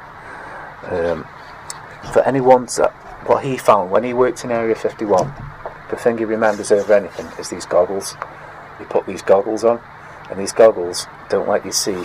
Peripheral vision is blocked, and you can only see 30 foot in front of you. So it's kind of like a secret thing. He said anyone who works in Area 51 should tell you about these goggles, really, because that's the thing to remember. One of the things that he was working on, he pulled out this module, and he noticed on there was a thing. It was called docile. It was like a little module thing, and when he saw it, he saw these processors on there, and you can imagine, like, say whatever. I'm not really up on computers. Whatever the number is, say it's just like say a few megabytes or something like that. This thing had blocks of gigabytes on there, and he's thinking, wow, that's really impressive. That is like beyond anything I've ever seen before. That is like mega fast circuitry or whatever it is. So I thought, well, no way. I thought I was working on secret stuff, and this is like stuff beyond that I know. That processing power, like. Yeah, so what can you say it is? Like 40 years, 30 years advanced or whatever. And then some. Yeah, and later it turned out that he saw one of the pilots or one of the documents, I can't remember now, it said it was known as Sun Civ, or this docile thing. It was, I think it was something to do with there's a permanent orbiting satellite in space, or a station or something like that, that's constantly up there, and it's unmanned as well. So it turned out that the module that he saw was part of what was controlling that. And there's a way of getting to there, because we talked about the SR-71 when that was put in, made declassified as the spy plane. They already had the SR-75 out, which was far greater than the SR-71. Yeah. But another thing, what they found is, I don't know if it was in the documents or whatever, that the SR-74 was something that went on top of the SR-75 because it could only be launched from another plane. Yeah. So there was only two ways to get to this station, and it was the SR-74 or the TR-3B. They were advanced enough to get to this high thing. And if anyone thinks that's complete bullshit, what we're saying, because that hasn't been literally declassified in any way. Okay. The Russians had something similar that was going on in the 1970s. They had a permanently orbiting thing up there, and they had it up there for about 20 years before it came back down, and then they declassified to say that they had it there. So things do go on. There is some sort of thing up there. How high it goes, if it's actually, because most of the stuff we're talking about here is low Earth orbit. It doesn't actually go beyond anything that I've said here. So yeah, I thought that was interesting. And just another thing I can say on the TR-3B was it's got this new technology that can, it's like radar cloaking, where it can, what's the word, it can be camouflage itself, or it can even make out that it's a really small thing, or a really big thing, or cigar shaped, or anything else. And he says if you want to find anything about this technology now from where we were, it's quasi-crystals. Look into quasi-crystals. So I did, and I'll send you a link on there. It doesn't say that much from what I can find, because it seems like anything I'm researching, if I go on YouTube, it'll just give me the bullshit version of it, and it takes me ages to scroll down and find the right thing. So that's what I did on this. But basically, a quasi-crystal it behaves differently than other crystals. When you shine a certain light through a crystal, it's supposed to have this symmetry that can be demonstrated in 6 folds or whatever it is. But this quasi-crystal was only giving 5 folds. So it was different. It broke the laws of physics of crystals, this advanced shit did. And I don't know if what I'm getting at there is the way that the light hits it behaves in a certain way. So this is how they can use this cloaking technology. So there's other applications of the quasi-crystals as well. It's like a game changer for that stuff, but it gets a bit geeky. Yeah. So yeah, that's enough on him, but I would recommend, I'll leave the link in there to watch his lecture, because it'll lead you on to other really good stuff. So, because we're into advanced technology, and we talked about the Montauk Monster and Plum Island, if you think about this now, we've got Area 51 and S4 base and everything else that's come from it, Dulce base. There's quite a lot of black programs say what they've been working on. Not a lot of stuff has come out to say, we've come up with this, we've come up to that, and we'd say just one of the things, NASA gains 63 million a day, aren't they? So that's just one. That's the amount of money that's getting put into these things. The world debt, when you look at how much debt there was before the Pentagon got bombed, actually, coincidentally, by 9/11. That trillions that went missing. Yeah, went missing. I think it's all gone towards these secret programs, and I really think this stuff is still going on there. But one of the things is genetic experiments on humans. Since the 1950s, I don't know if you heard of MK Ultra, mind control stuff, but I think there's other branches to that as well. So genetic experiments, and going into cloning now. Yeah, there's That like kind of- there's cloning and just weird stuff like that. And I like this because we're from Stoke-on-Trent, and something happened in Stoke, so it was like kind of into that a bit more. So you got to, haven't you? So anyway, it was known as the Swedish twins. The ones that got run over. Yeah. Okay. So they, because I got a friend that's a paramedic, and he knew about it at the time. He goes, "Oh yeah, remember that? It happened in the A50s. Jumped off that bridge and all this shit." So yeah, there's. I'll see if I can leave a link for that, because the official story was on the BBC, saying what happened, but they missed out so many things. So it's more like a cover up.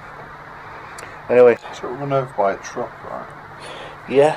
Like twice, a truck, then a car, and still survived. Yeah. Is she the one that speaks English or the other one? She's going to run us. Oh no! Bitch! Oh Jesus!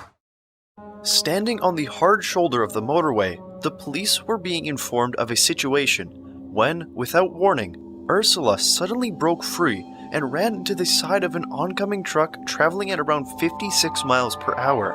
She was pulled under the wheels and ran over. Unbelievably, Sabina then quickly followed her onto the road and was hit head-on by a Volkswagen Polo traveling at high speed.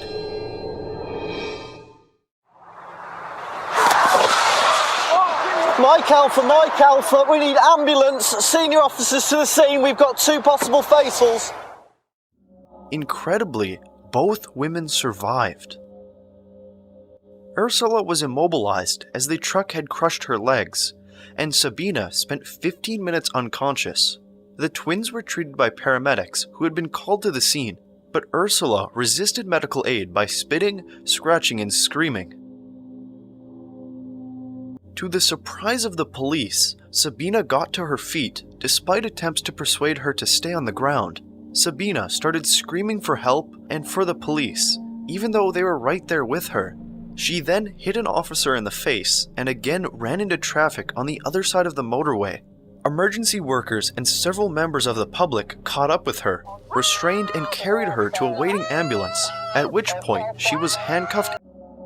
The twins were taken to the hospital, and Sabina quickly became calmer and controlled.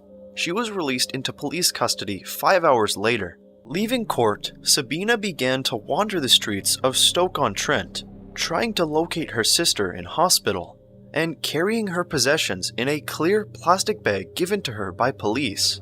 At 7 p.m., 2 local men ran into Sabina while walking a dog. One of the men was 54-year-old Glenn Hollinshead.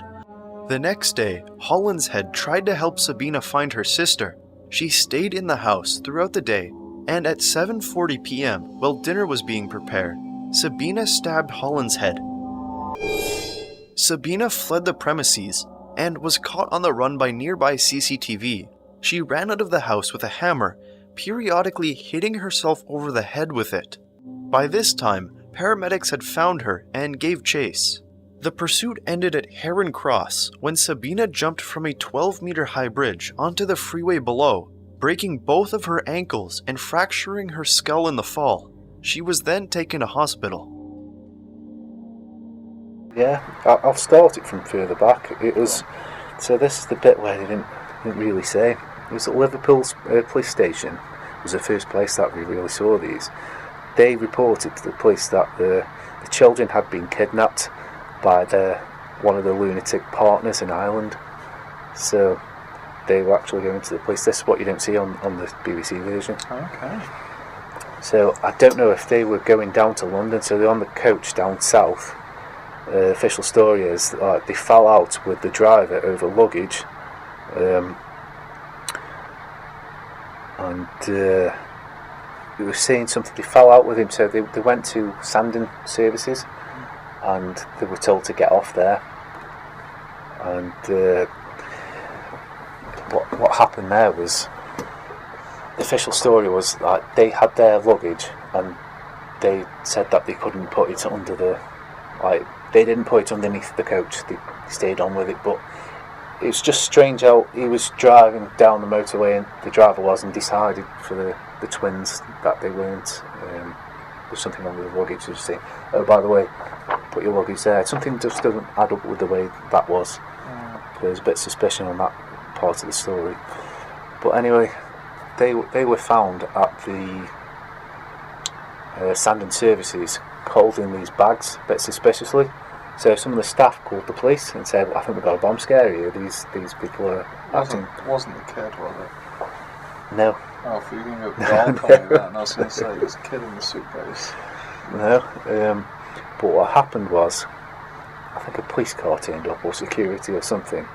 And then they said, no, you can let them go. It's nothing. But we know that when the police actually respond to bomb scares, it's usually a big scale thing. They go over the top and on response and everything will come down to a bomb scare, but not this time. So that's where we think the oboe comes from. They're getting a green light again to walk. So what they did, they had no way of getting down to London, so they started to walk down the motorway. From where?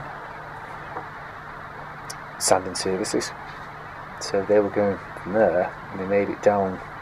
It's the next junction, like was it Keele Services? Keele Services, sorry, yeah. So his next one's Stoke, isn't it? So anyway, they were walking down the motorway and they ran into the traffic, which was weird. And this is where the police turned up and everything like that. And yeah, it seemed like there was a trigger that made them run into the thing. Were they not in a car? Or were they just found there? They were found there. Okay, so they weren't pulled over by the police. There was none of that. No. Okay, so. Well, the police they had to go to them to see that why they ran into the road, what they're doing at the edge of the road. There was something strange going on. Someone had called anyway. Yeah. But it seemed like as soon as the police were there with the fluorescent yellow jackets, it's like it triggered something in them, because they just ran into the motorway. You saw it? Did you see the video where one she actually went under the wheels? The wheel. Yeah, and she survived. Yeah, and the other one got hit by a car. Yeah. Got up and punched the policewoman. You think this is insane strength, and the other one was paralysed down, but she was still trying to get away, and even the security guards or the people there trying to stop them. There was like 6 of them, but you can see from the BBC footage, they cut out the section where they just showed her being carried by 6 people, so she must have really been making them look like rag dolls. You know what I mean? Like, there's like something, there's a show of strength there that was massive, and it was odd. Same with just being hit by cars as well. I'm only saying it's adrenaline, but no, not that sort of strength for that long, you know. I know, people are also thinking, maybe they're on drugs, maybe they're on something, you know. Yeah. Well, who knows, right? Yeah, so it gets worse. This is where you can't just put it on that. But yeah, another thing, by the way, the BBC cut out was they managed to arrest them using 316. The Act of 316 to say that they don't have to put them under caution to arrest them until that line, because if they think you're mad, they don't have to use that line, they can just take you away. So I don't know why they didn't put that in there. They deliberately cut that out, because you can see that from some other footage. So yeah, I kind of put that in with this. So yeah, so this was like, say, the real version then. So he went into custody, and the magistrates or whatever, and they got let out because really the only thing they could have on them was that they were trespassing, because I don't know if she was told to drop the charges about punching the policewoman in the face. She should have got done for that, but they didn't. They dropped the charges, so that was like another green light again. So they were let out. But there was this guy called Hollingshead. Was this guy outside the magistrate courts where he saw the one of the women there, and it just seemed like we thought he was like a genuine guy, and he was one of them where saying like, oh, you can stay at my place if you need somewhere to stay. Yeah. And She kill him. yeah. So, well, this is what the story says. So she wasn't acting suspiciously, but then it says, the BBC says she was acting suspiciously, she's switching the blinds and saying all this stuff. Because during the time that the police were trying to get her down on the floor, they were saying they're trying to steal her organs. So they were coming out with weird stuff. But anyway. Who was trying to steal her organs? She was just yelling it. Oh, she was shouting that, Yeah, right? yeah. Okay. So is that where she came from? She came from a weird place. You like Stranger Things? That type of thing? Yeah. So yeah. But anyway, And this... she's probably stabbed him thinking that he's in on all this. Yeah. Because she's come around with some realisation that, what the fuck's going on? Yeah. Yeah. Could have done. But there's another thing that happened where that he was... I think it was something like she was left-handed and the stabs were on the right side, or they were suspecting a third person was involved, but the BBC story doesn't say there was. So there was even something strange that went onto there. And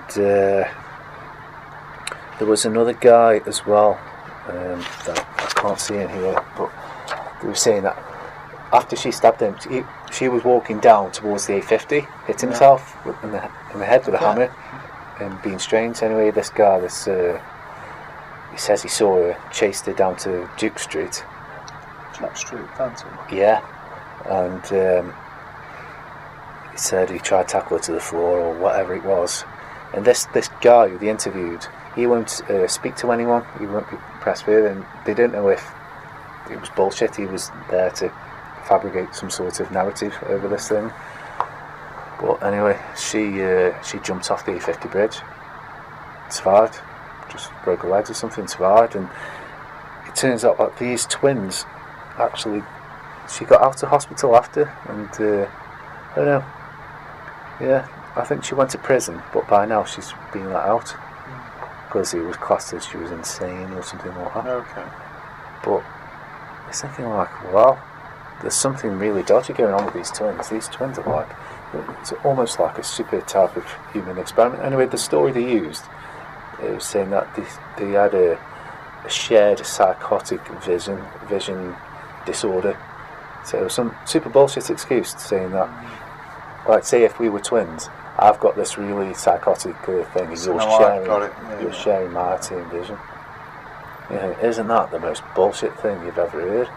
Something weird went on that day, so I just think it's another example of advanced technology that they're doing. And I know it seems like I'm joining dots together quite far away, but these are the kind of things we can expect instead of just going out there thinking there's aliens. I think that we need to look more along the lines of it seems like they keep pushing this alien, The fakery of it, like the fucking the movie side of it that we've created, when really it could just look like us. yeah, definitely. Or there could be an animal that we believe is a pet. Yeah, it's as stupid as that, yeah. If you think there's another operation, I'm sure you've heard of it, called Operation Bluebeam. I was about to say that when you said Operation Blue. Blue Book. Yeah, Blue Beam came to me. Bluebeam is the hologram side of things. Yeah. So this is where they were saying like a lot of UFO sightings could have actually been Project Bluebeam and practicing for this stuff, because now we have seen that they have got technology good enough for holograms. The most famous one I'd say is Tupac concerts. They actually got a Tupac of one of his live shows, and they reprojected it on a stage, and so you can go to that concert and you can see him on the stage. It just looks like him, which is ace. But I have seen other things. I've seen the Pope. He's come out to wave people, and when he's come back, he's just switched off. They haven't faded it out properly. So we know this hologram type of stuff is in use. So I think that's what they're using with UFOs, and they might have done it with 9/11 as well, with the planes, because there's some glitches on some cameras. But yeah, I think that's the kind of technology we're getting at. They even used it back in the day on the Air Force bases to project from a bird's eye view. They use hologram machines to look like it was just mountains, top of mountains. So when you look down, there's a big hologram. So I think as a conspiracy theorist, I don't believe there's aliens, and I think the media are trying to get people comfortable with the fact that there's aliens, so they can fake an alien invasion. And then when they do that, they say, "Yep, we all need to pull together now," and that's where they can say, "We'll take these steps to keep you safe from the aliens," or perhaps something like that. Little control steps. Yeah, because it seems like they keep dropping hints about aliens, keep getting you a bit more comfortable about the facts and admitting certain things, but the people that are admitting the things or that are into it seem to be hiding a lot of hidden technology, secrets. So there's an agenda in place somewhere. So just on that, my best evidence I can find for aliens is these certain things. We're going to finish out with the last 4 things here. So the first one is was covered by a guy called Timothy Good. He's known in the UFO community as like a researcher. So I don't know how we got hold of this picture, but it's fucking nice. Let me get my glasses for this. Shit. So this is the first one. So what we got here is looks like an alien baby, doesn't it? Yeah. I think that's weird. Has it suffered some sort of burn marks on his head or something? Are these pipes here coming out of it? Looks fake. Looks fake, doesn't it? Looks fake. So that looks like it's like a fucking pumpkin for a head as well, doesn't it? yeah, I don't know what it is. I can't. It's supposed to be an alien baby, is what you're saying. Yeah, I can't look at that and think. At best, I could think that was a genetic experiment or something. Yeah. At best. Yeah. So yeah, that's why I'm with that. So the second one was by a guy called Bill Cooper. This one now, you put one out. Yeah. Just before I show Bill Cooper, he's reminded me of a guy called Phil Schneider. Phil Schneider is another guy that's put out a presentation as a whistleblower. One of the things he said is that he's said a lot of these things that we've covered, but one of the things he did was he was drilling a shaft to an underground base, and he accidentally drilled into like an alien base and had this conflict with aliens, and this alien shot his fingers off or something like that. There was some weird thing that it was on about, but Phil Schneider's dad was he worked for the Nazis, and he was drafted over for Operation Paperclip, so there's a few ties there. So there was another guy who was researching this Dolce stuff, and he looked into Phil Schneider, and he says a lot of his background didn't work out, so he's saying some really crazy things. There's some good stuff, but his background just doesn't work out for me. I'd like to believe all he's got to say, because it's really good stuff, but I don't know. Anyway, this Bill Cooper guy is another version of whistleblower and all that, and he was there was some advanced technology advert that came out, and he saw this picture, and he was interested in this picture, and they said at first he said it was a clay model, 6 foot high, and then when he asked for the name of the photographer, and they sent a picture of the negative, and they would find out a bit more. Then they told him, oh, it was a bronze 9 foot model, and then said no, it's a 12 foot model, and then no, it's a 9-inch clay model. So they do all that bullshit, and you get all these mixed answers and stuff. He actually found the photographer,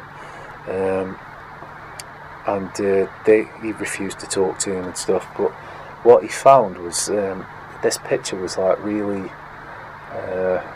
good, and it was hard to create. So up to the point where he says that there's hair on the neck, there's moisture around the eyes, amazing detail. So is this not Alien? Yeah. So as you can see there, it's quite a detailed picture, isn't it? Wow. I don't know what to make of that, I'll be honest. But that's the only thing I can give it. It's Is more of a fucking- it's a detailed picture. Yeah, it's like a shadowy silhouette, isn't it, though? Yeah, like why would the picture be so have such contrast in it and silhouette? Okay, yeah. Wouldn't would it if you want to take a decent picture? You'd have Yeah. a decent picture. Why do this? The only thing what's good about Bill Cooper though, he has predicted blaming Bin Laden for 9/11, so he's in the know for something. But yeah, it's quite a good picture. Give him that. That's why he's saying he got the little hairs on the neck and it's really good. But well, that's the best. That's the best we've got as picture. You know. Nothing from the mouth up there was. It's like his lips. Okay. So we'll start to see some moisture around the eyes there. Folds around the eyelids. Yeah. Bags under the eyes.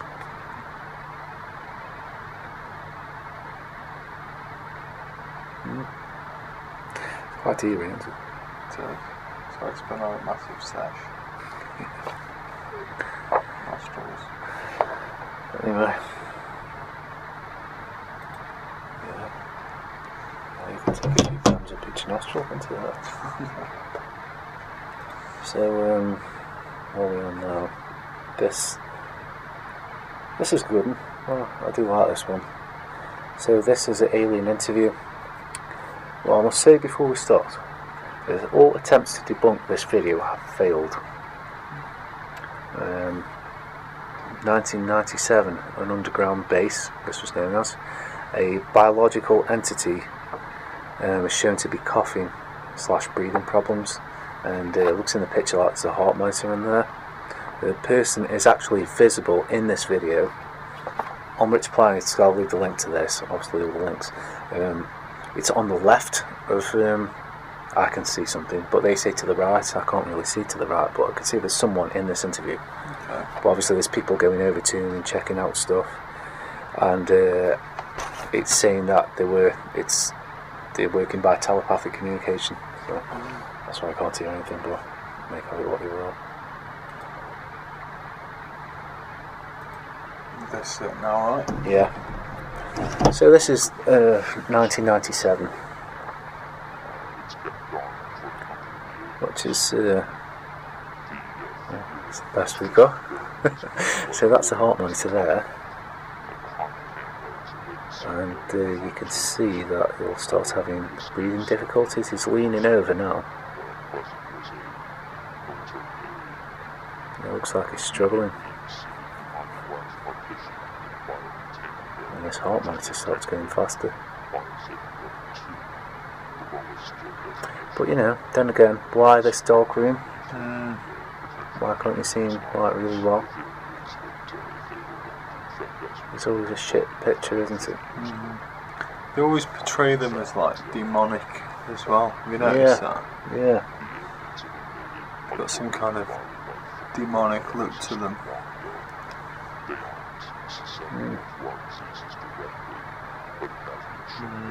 I don't know, I'll be honest, I don't know if I'm 100% on it. I get what you're saying, but I'm not either. because the fact that that head looks like it's not moving in a natural way. You with me? Yeah. What happens now is, what should happen now is it will start coughing, and the two people will come into the room. Do you not notice how even the shadowy body isn't even moving? Yeah. Do you see that? Look, watch. It'd be moving, right? Why Yeah, isn't that moving? I just That- see something next to him there, but It's like- yeah, just there. Yeah, I there's don't like see it. that looks more like something's controlling the head to me. Right, so he's really uncomfortable now.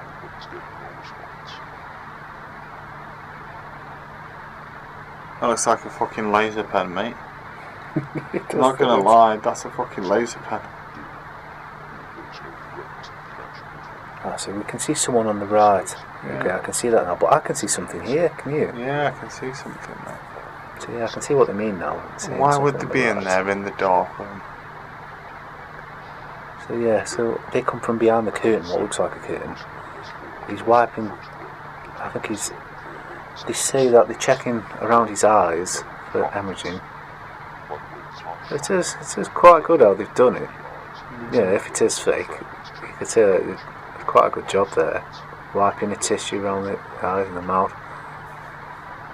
But we know that if anything was a secret, it would be a secret. I don't think they'd leak something like this. Yeah, And if they had something like this, why would they make a shit version for themselves? Yeah, you'd make a fully lit up one so you could see what it's made of.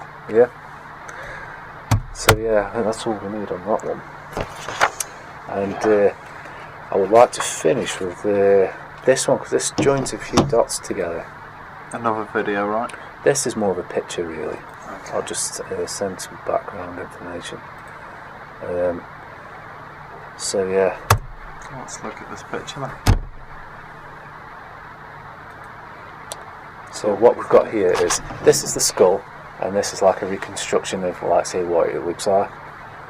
I've actually seen some people that look like that. Yeah, and me. But yeah, anyway. Nice cheekbones.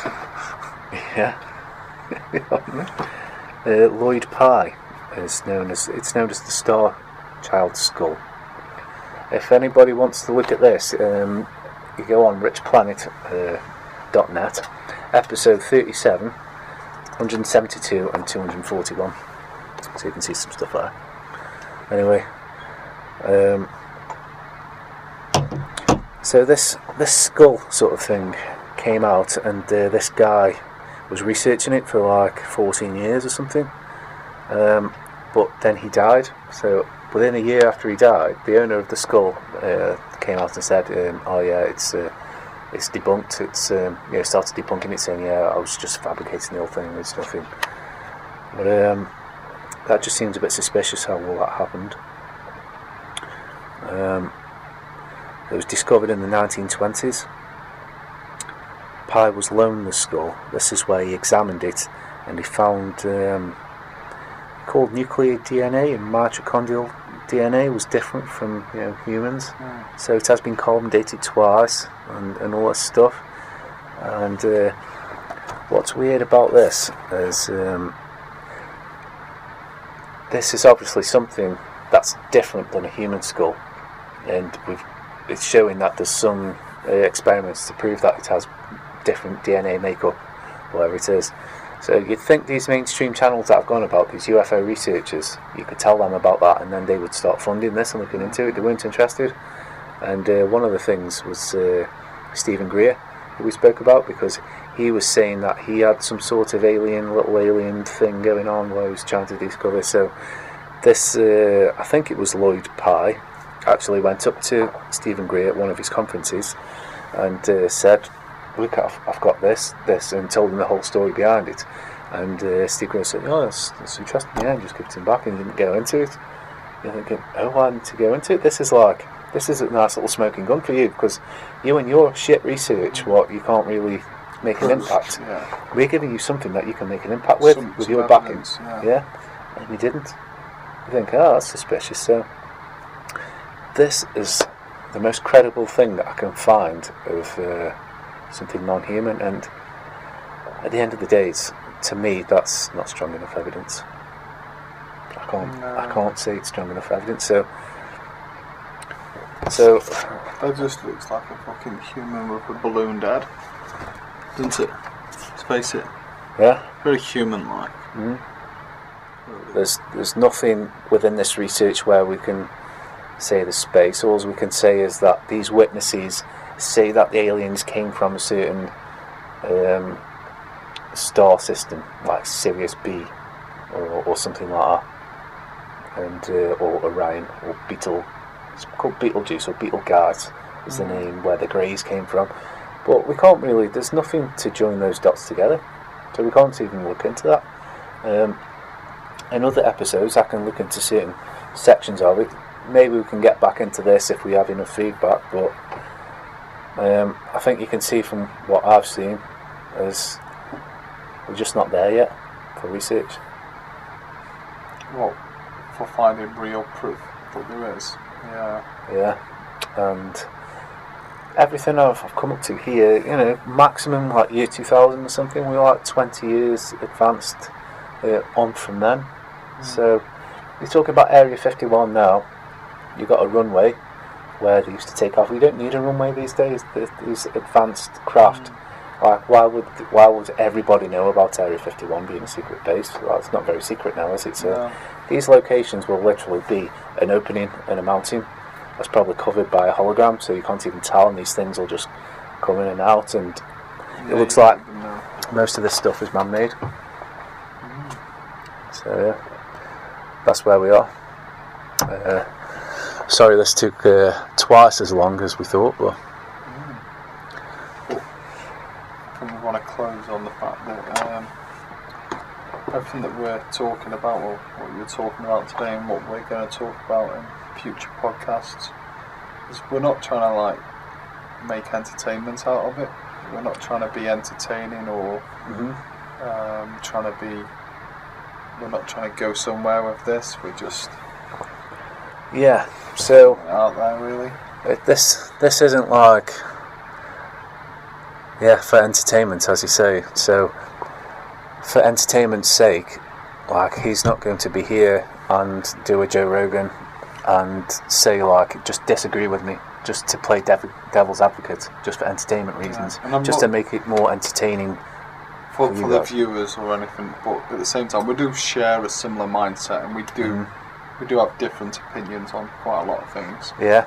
So it's not that we're just like sitting here and agreeing with each other. Yeah. I didn't really know much about this myself. I've touched on it, but you know, I've learned some stuff tonight myself. So I'm just been sitting here as a guest, really, today, just taking this in. So I just hope you can appreciate that this is the angle that people don't usually hear about or see about, because when you're searching on YouTube and other things like that, you only get the mainstream version of things, and there's a lot of people that are into different angles of this research. So hopefully I can just give you something,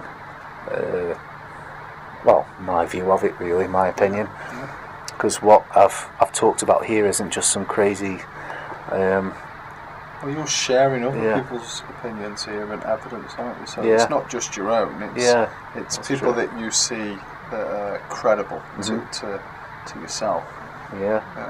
And if you like what I've seen, I do think if you want to get into it more, just check out the links that I've sent.